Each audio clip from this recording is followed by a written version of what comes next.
Welcome to part one of Building Programs with Logic Bottles. I'm Teresa McCoy. I'm Director of Learning and Organizational Development. Let's get started. To help us get started with understanding logic models, I am first going to talk about evaluative or causal thinking.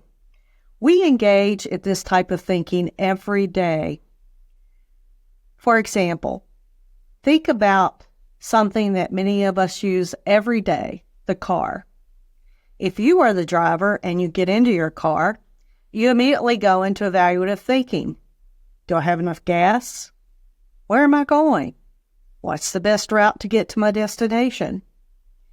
You're probably looking at one of the GPS apps, assessing the traffic situation, looking at times it will take you to get to your destination, and so on. There may be a bell dinging that you forgot something. Oh yes, put the seatbelt on before starting the trip. And oh, is there anything behind you as you back up or anything in front of you as you pull forward? So, when should we be thinking evaluatively? All the time. That helps to keep us alive, healthy, productive, and focused on important pieces of our lives. The causal chain is that process that we go through when we are engaged in evaluative thinking. Let's start with a goal that many of us have. We want to be healthy and avoid chronic diseases such as strokes and heart attacks.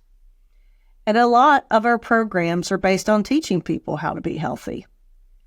First example, we know that if we have elevated or high blood pressure, this can put us at risk for a stroke or heart attack.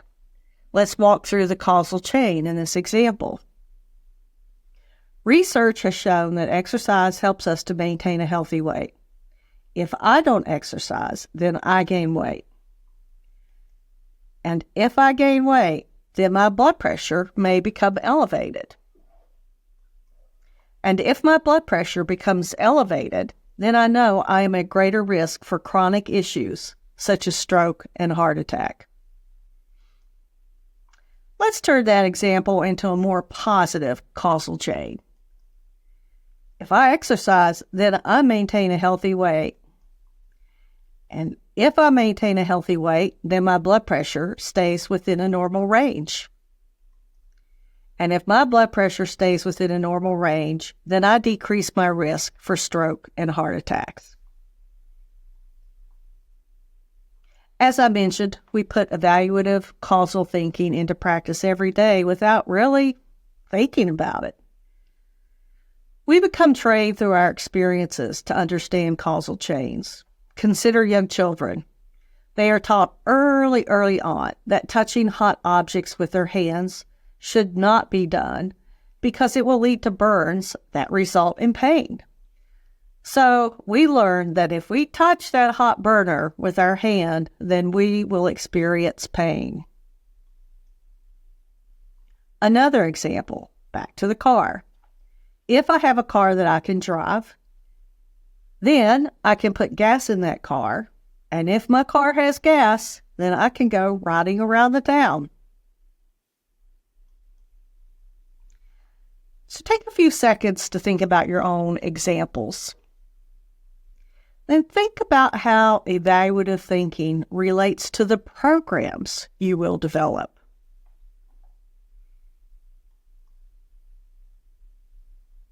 Let's go a little bit deeper into this notion of causal statements. Program theory, or theory of change and extension, is basically the causal statements linked together that we use. It is the foundation of our if-then causal statements.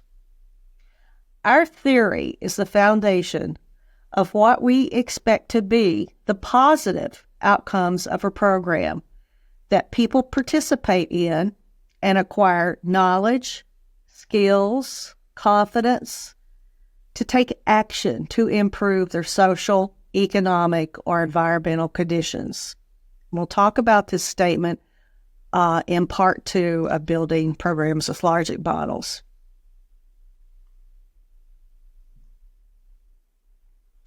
So theories of change are often expressed visually in logic bottles. This is a tool that has been used literally for decades by extension to visually express the program theory of change. Whatever logic bottle form you use, the goal is to show how our programs are going to cause a change. In Part 2 of Building Programs with Logic Models, I will provide an overview of all the components of a logic bottle and how they fit together.